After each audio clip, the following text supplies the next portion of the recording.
Hello and welcome to today's webinar, Unlocking the Value in Your CRM Investment, featuring Kate Leggett from Forrester, as well Don Radicke from TrustSphere, and Aldo Zanoni from Riva CRM Integration.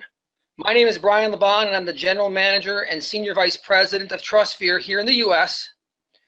Now, without further ado, I'd like to introduce Kate Leggett from Forrester Research. Kate is a Vice President, Principal Analyst serving application development and delivery professionals. She's an accomplished public speaker and frequently presents at industry events such as CRM Evolution.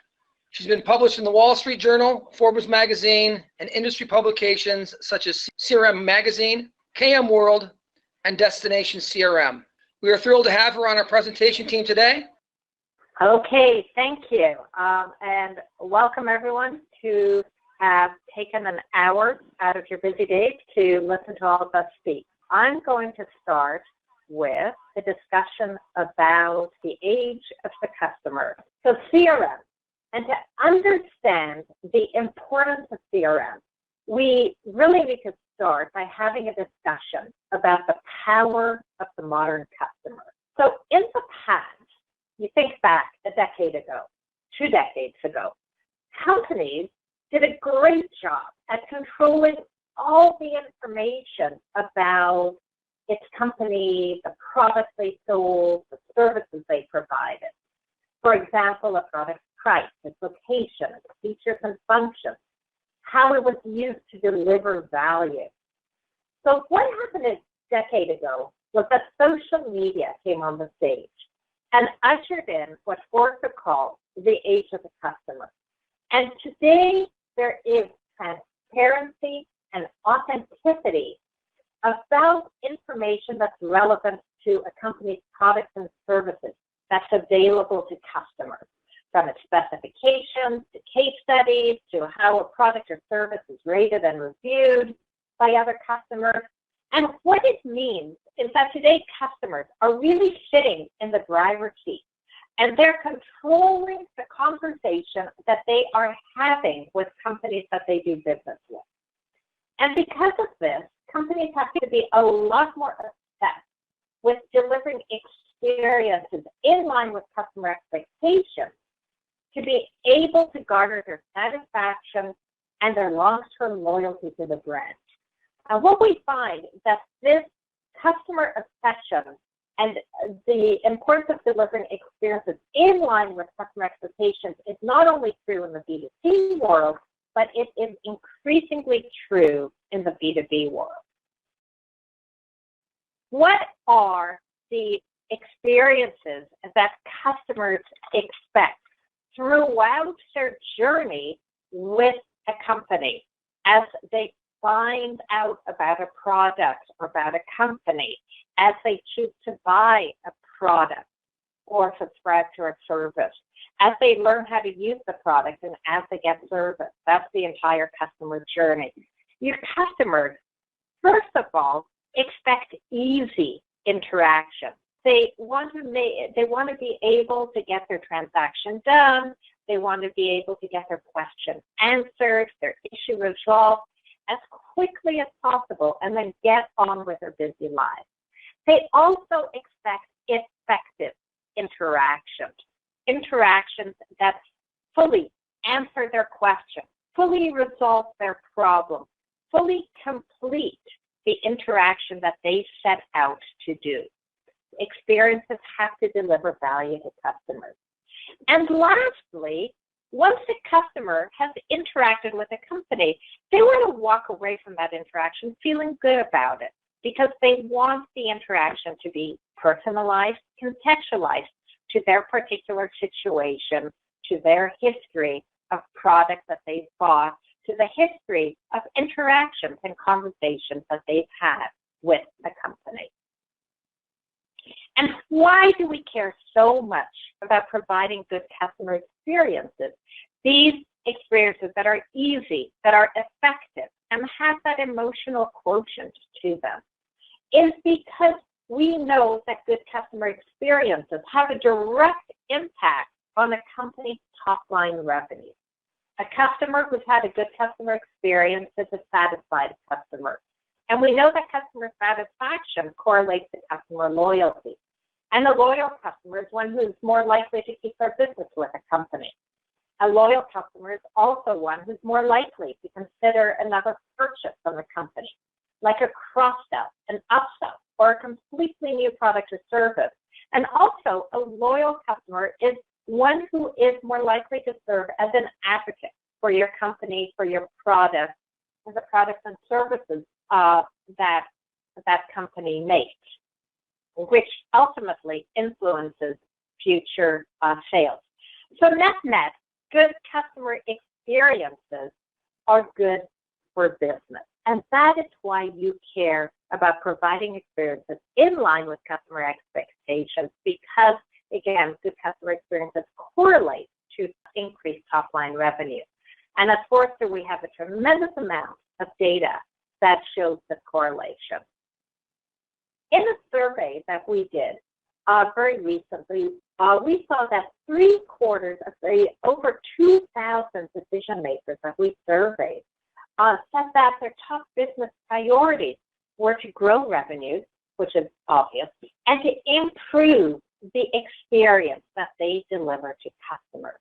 And again, they want to improve the customer experiences because customer experiences have a direct, quantifiable revenue impact.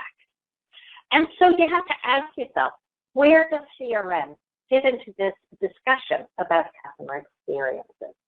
It's that CRM is used by 2/3 of companies as the foundational technology solution to deliver experiences in line with customer expectations. And what we know is that CRM is a huge category. It's a $24 billion software category, or that's what it was last year. And it's projected to grow by 20% this year, 13% next year. And when you decompose what CRM is, what you find is that CRM encompasses a huge swath of capabilities.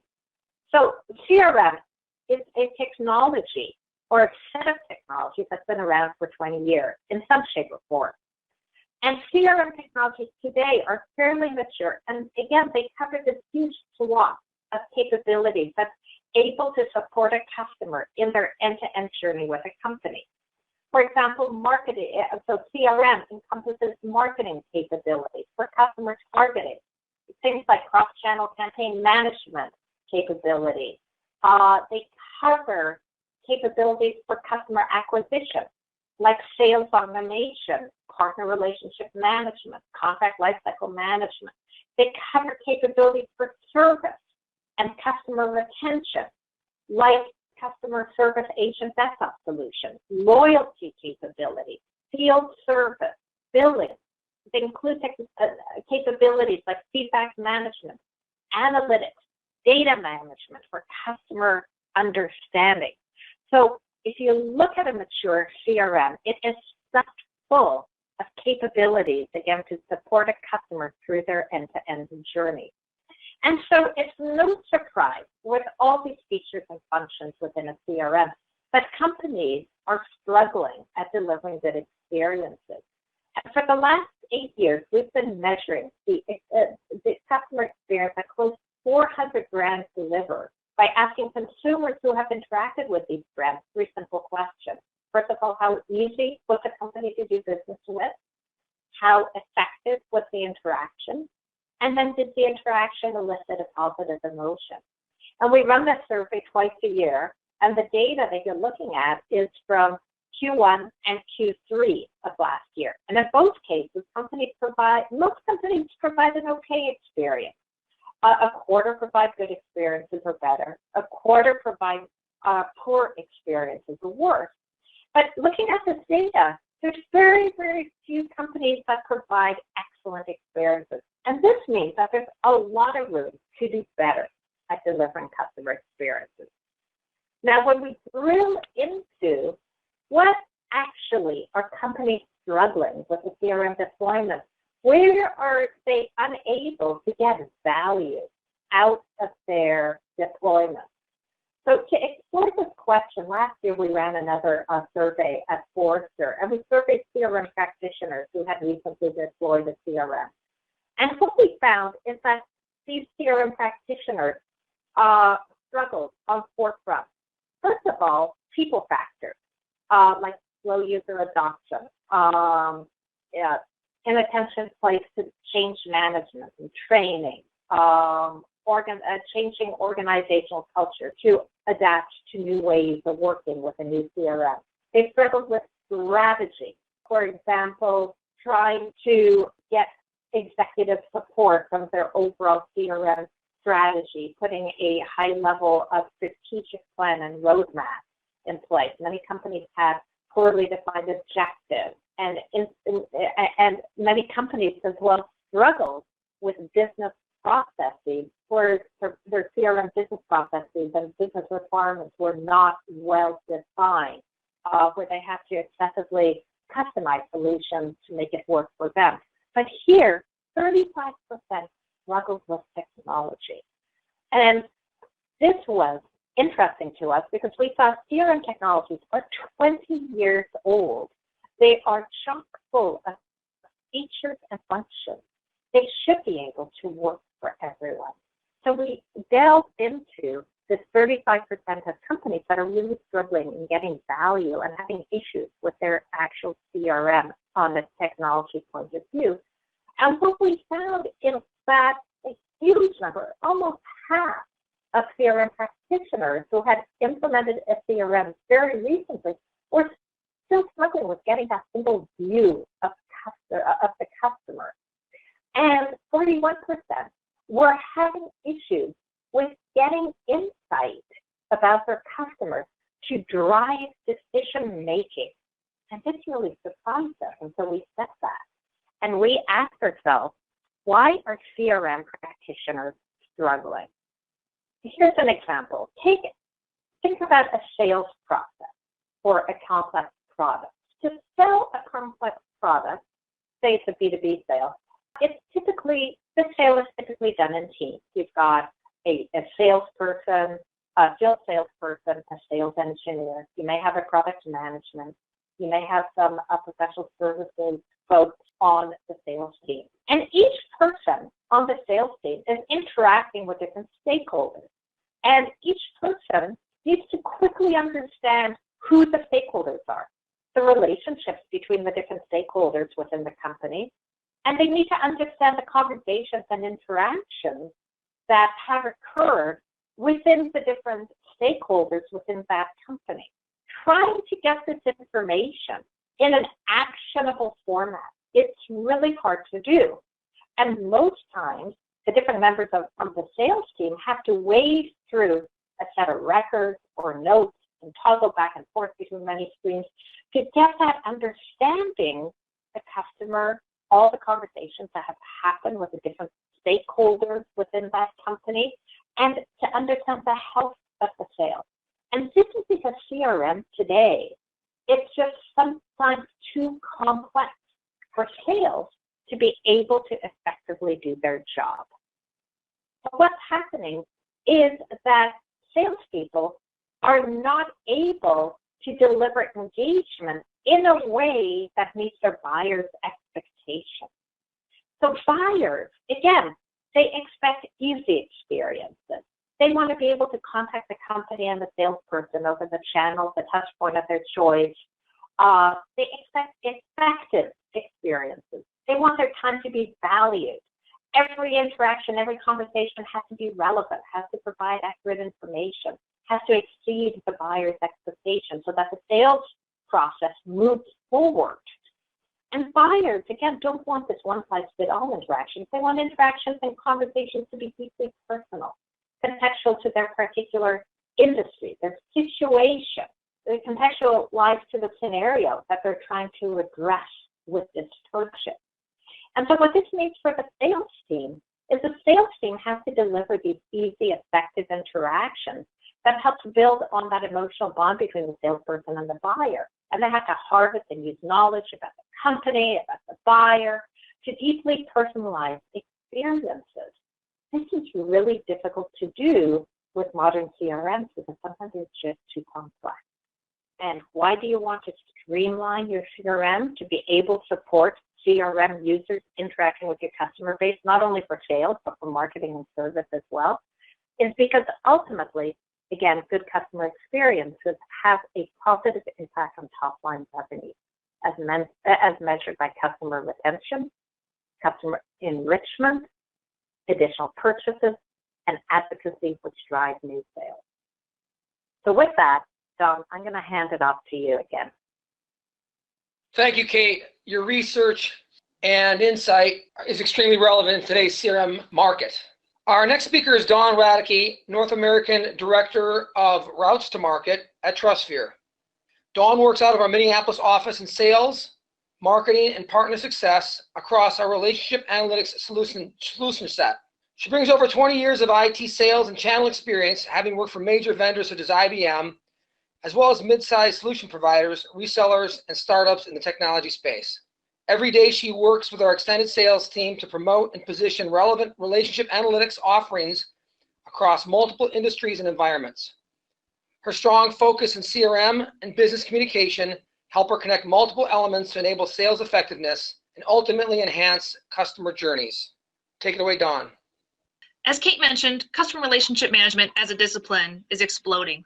There's more ways to interact with your customer than ever before. Keeping up with all these options is extremely challenging, much less trying to figure out how to harness their power and leverage the advantages they bring.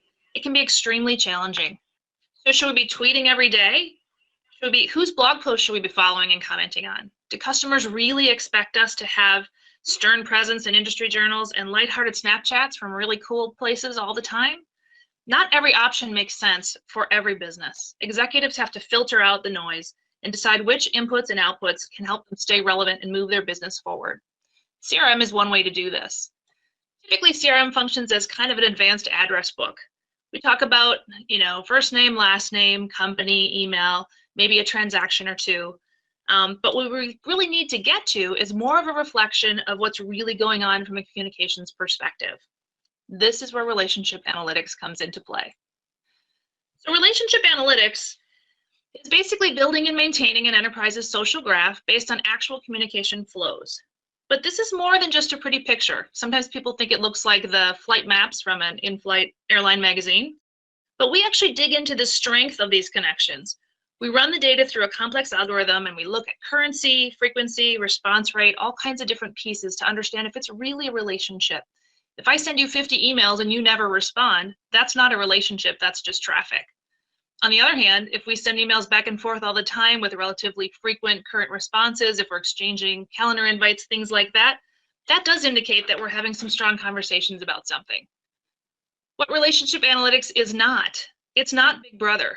We're looking at the communications data itself. We're not looking at the content. From a privacy security perspective, we stay out of the content. We're really looking for the broader characteristics that imply relationship, not specific discussions on specific content. So you might say, what's the big deal? Yeah, relationship analytics, everyone talks social, but why do I care?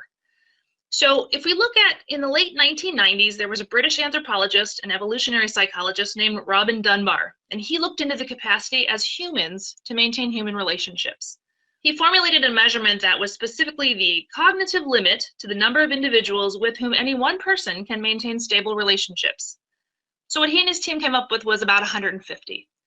So Kate talked about how this new transparency from social media is coming on, and it's the age of the customer. And so you might think, okay, well, now we have things like Facebook and LinkedIn and things to help me with this, so it must be much more.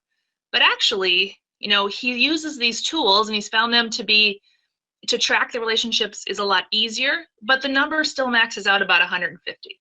So if we assume we're all walking around with about 150 relationships, what happens when I work for a company of 100 people or 1,000 people?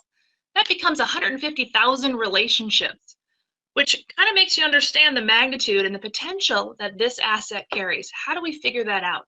How do we understand it, manage it, leverage it? How does that work? But, like any analytics, the idea that more data automatically makes me more intelligent is fundamentally flawed. The resulting data has to be timely and relevant and usable. In Aldo's portion of today's webinar, He'll show how TrustSphere and Riva surface these insights in ways that really enable reps where they live. But through that lens, I'm going to talk about some use cases within customer relationship management that can provide quick and impactful results. First, I'm going to talk about prospecting. And this means to me of identifying the best path to a new contact. I want to turn cold calls into warm introductions. So I want to understand the connections that my company have that might be able to help me with my prospects. But it has to be more than somebody from my company 5 years ago sent a marketing email that never got responded to. Again, that's not a relationship. I need to understand the strength of that connection. I also need to understand the strength of my connection to that person. So there might be 5 people in Singapore that know my prospect, but if I don't know them, that really doesn't warm up my connection. So I need it to be the crosshairs of who from my company knows my prospect and who I can reach out to and really leverage. From TrustSphere's perspective, we call that links within. That's a functionality that we have. What I'm showing here in the slide is links within on a mobile device. So I can enter in a domain or a specific email, and it will come back with the top 10 people that are my best path to that prospect. We also do this, we're featured in the Riva Insight solution that you'll hear more about in just a few minutes. But again, basically this is using real relevant data, not just connections or not just a static map, to show me where my best path is. Another use case is around improving customer retention. We can basically have an early warning system showing which customers might be neglected. In this case, you can see red, yellow, green. Green says everything's great. I send them a lot of email or communication. They send me responses. We're good within the parameters that we've developed. Yellow might mean it's getting a little bit long since we've contacted them, but they're probably okay. Red might be, really kind of an issue. We really need to figure out why there isn't communication, what's going on, and potentially address that. The next use case talks about 360-degree view. I need to understand what communications are happening between my company and my customer. This is something Kate talked about. My customer expects me to know this. On some level within CRM, I can see there's been a marketing communication, or I can see some things that are commonly put into the CRM. But what about the rest of my company? What about billing? What about tech support? When I walk into my Wednesday morning, meeting with my customer and start giving them ideas and things I want to talk about, and they say, whoa, don't you understand we have a level 2 tech support ticket open? Don't you understand there's an issue with invoicing and billing? I need to understand that. My customer expects me to know what the right and the left hand of my company are doing pretty much at any given time. The next topic is pretty broad, but it's CRM adoption. Almost everybody struggles with this on some level. Is my data complete? Is it accurate? Is it current? Do my reps use it? What we found is typically less than 10% of customer communication activity is actually logged into the CRM system.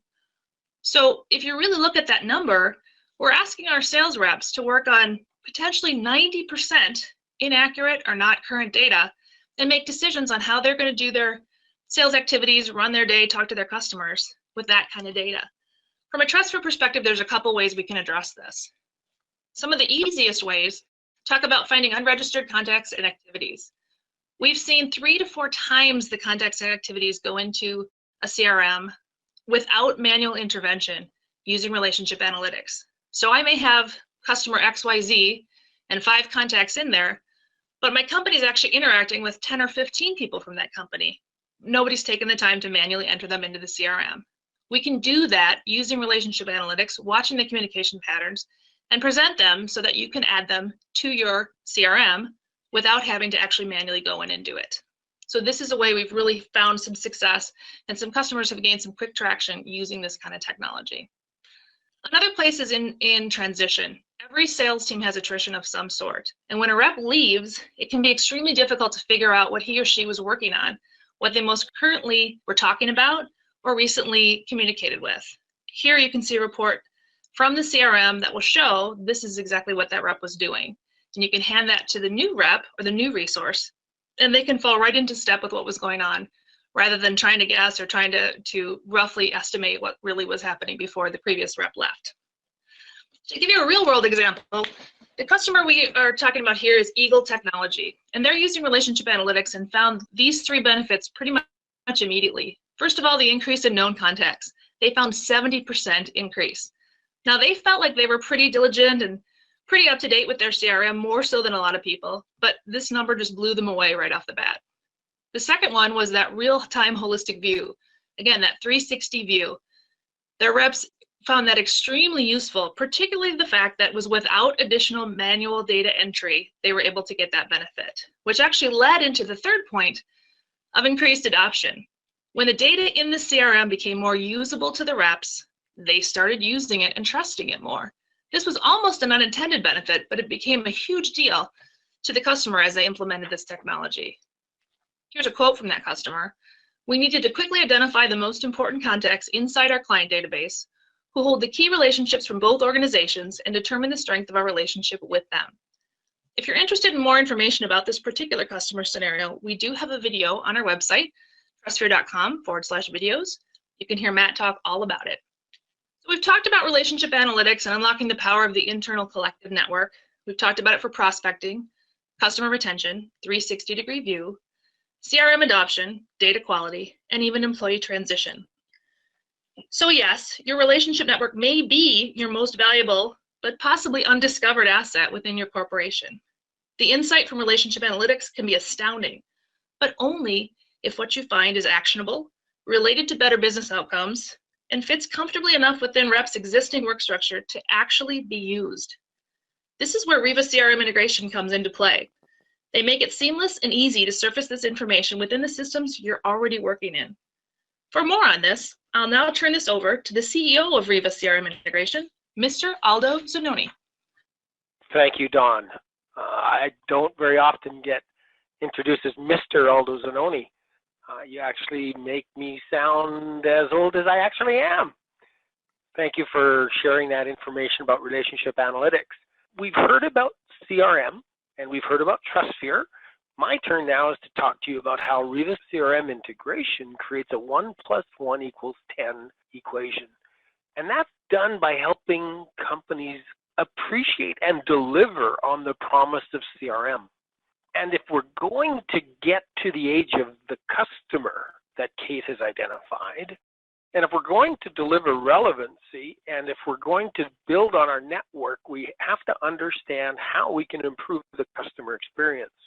And the quickest and the best way to get to the age of the customer is to overcome the challenges that users and companies face using traditional CRM, email, and integration strategies. Riva's secret sauce is all about delivering a simple, unified CRM and email user experience. The end result of Riva providing virtual bridges, tunnels, and intersections, the on and off ramps of our transportation environment, is that Riva delivers access to CRM information and data integration like never before. How is that achieved? Well, we take and we synchronize through Riva Cloud or Riva on-premise information from a dozen plus of the leading CRMs, and we synchronize that data directly to your email platform, whether it's Office 365, Exchange, IBM Notes, Novell, or Gmail. Those systems are all supported. The end result now is that almost every customer on the planet can take advantage of Riva's secret sauce to deliver transparent integration and email client relevancy. So the data gets synchronized back and forth without the user having to do anything to have that data available and relevant in CRM or your email system. So what gets synchronized? Well, Riva automatically synchronizes contacts that are related to appointments or that are related to an email that is identified, an email address that is identified in your CRM. We can automatically sync appointments so that when I create a doctor's appointment on my iPad or on my mobile device, Riva's intelligence, Riva's artificial intelligence is smart enough to know that that's a personal event. There are no CRM attendees that have got email addresses in CRM, so Riva's smart enough to synchronize my time as being unavailable in CRM. I'm busy, and so my calendar events are automatically synchronized, as are any attendees who are contacts to those calendar events. We synchronize custom fields, custom objects, custom categories. We allow email to be tracked in CRM against contacts and accounts and opportunities and cases. And we also deliver CRM-specific content so that information from CRM is relevant and current and immediate without me having to go and look for it.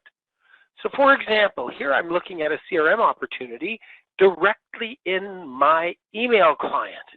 And I have the ability to see all of this information and sort this information without having to be in CRM.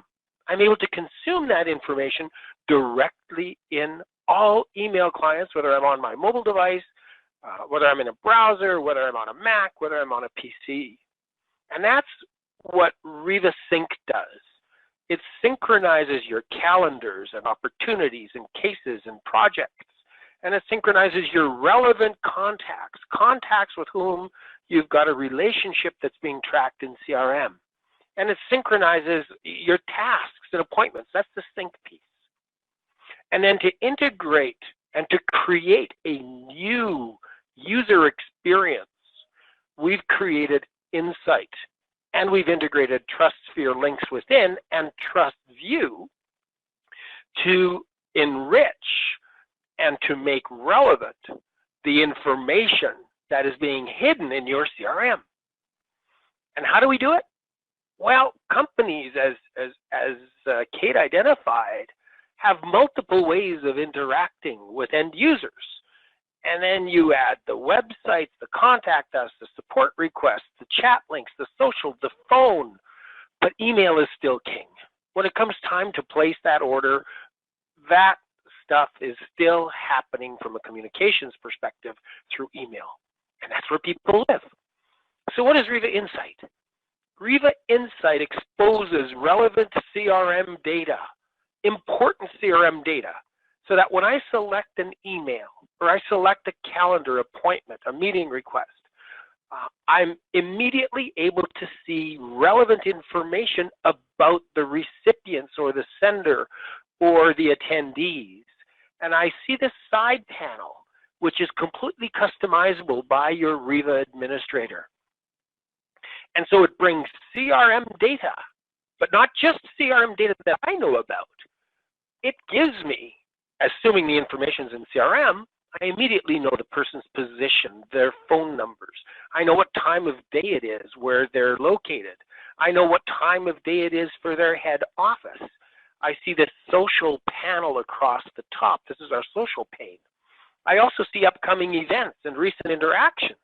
Don talked about the salesperson who calls a customer and they've got 2 open tickets and a problem with invoicing. Well, that information is surfaced right here in the side panel. So let's go take a look at what that looks like. The whole concept here is that when I select an email or when I click on an appointment, I'm going to see all of the attendees in this list to this list. And I can drill down and get more information. I can see upcoming interactions that anyone has with that contact, or any recent interactions, any recent appointments, any recently tracked emails, and then of course the additional CRM data. And that's all transparent. That comes in real time. So here, if I select the Maps link in my social pane, I'm going to see the location, if the location information is in CRM. And as an end user, location information is important to me. And if I select the Wikipedia link, I'm going to see the account information about Wikipedia.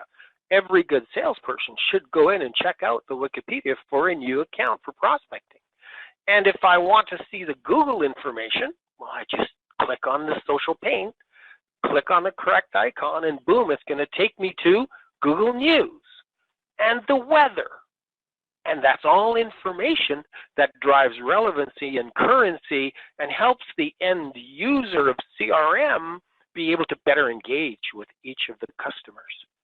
So how does that work then with the TrustSphere links within and TrustView? Well, the Riva Insight platform has the ability to integrate data from many and various third-party providers. So here I am, I selected an email, and over on the right-hand side, I'm going to see the attendees of that email. Oh, what's this? I see that we're missing some information. And that information, Riva's telling me here that the CRM is missing information to drive the social pain piece. Now that's what it looks like in Windows. Here's what it looks like in IBM Notes. And here's what it looks like in Office 365 in your web app. The same information is available in Outlook, IBM Notes, and Office 365. That makes our salespeople's lives easier. So here I am, I've selected an email from Kevin. Over on the right-hand side, I see all of the attendees' information. I know that I can use this social pane to get social information from third-party public sites, but I can now go ahead and select the links within icon to see more information. So here's my links within icon. This takes me now to the same information that you saw earlier in links within. So these are the 4 recipients of that email, and I see that I have a strong relationship with 2 of these people and a not as strong relationship with the other 2. Now we're going to take a look at TrustSphere. So the same graphical illustration about the strength of the relationships is now available directly in your email client. You don't have to be in a browser to get there.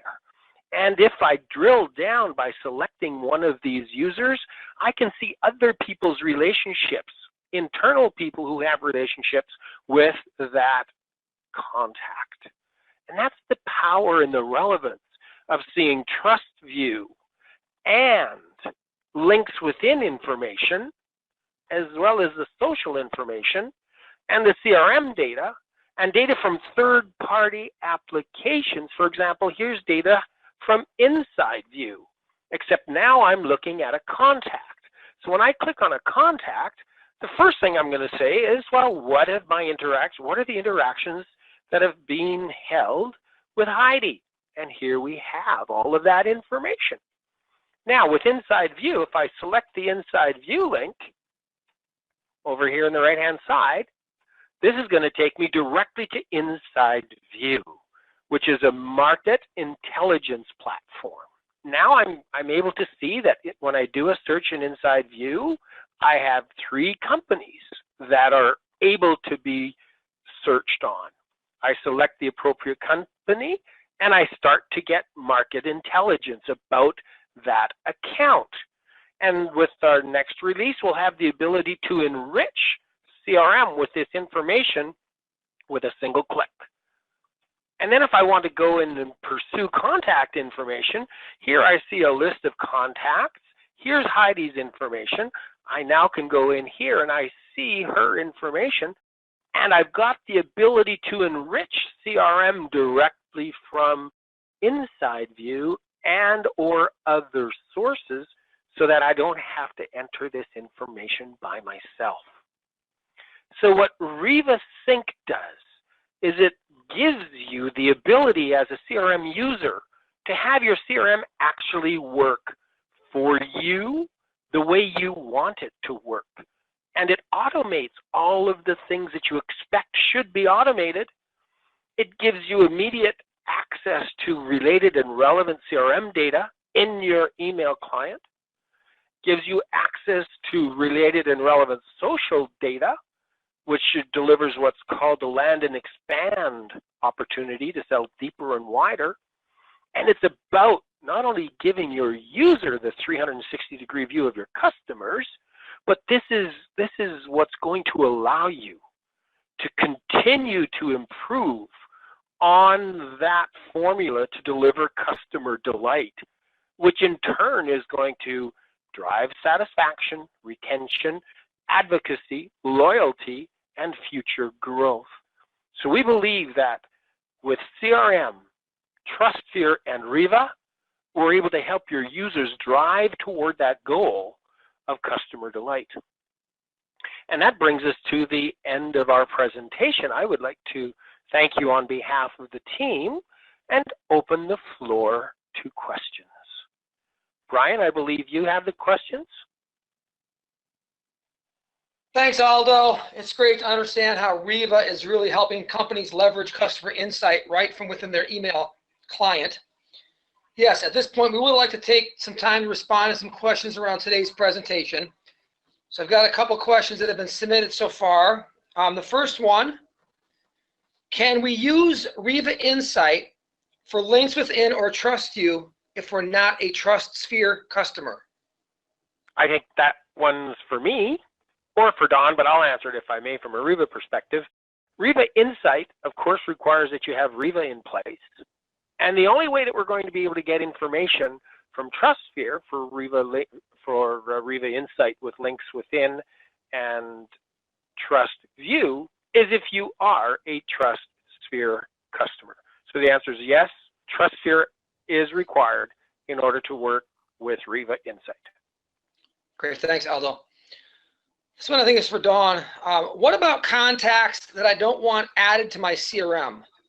Does TrustSphere automatically just add all the contacts my employees communicate with? Yeah, that's obviously for me. You can have them automatically added, or you can have them presented in a list where you can choose which ones you're going to add and which ones you don't. So there may be ones that really are a one-time communication, or they're not relevant, or they're leaving, or whatever. So you can do it either way. Great, thanks, Dawn. Another question here.